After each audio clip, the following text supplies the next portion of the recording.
That's the most stupidest setup I have ever. Watch yourself when you get out.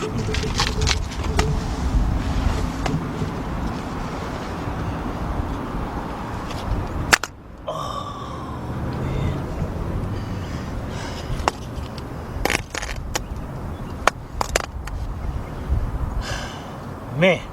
Alright, let's get the new starter. I'll be right back. Alright guys, I'm ready to put this starter back in.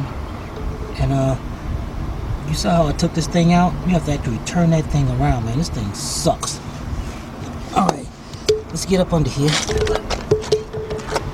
Alright. People bothering me.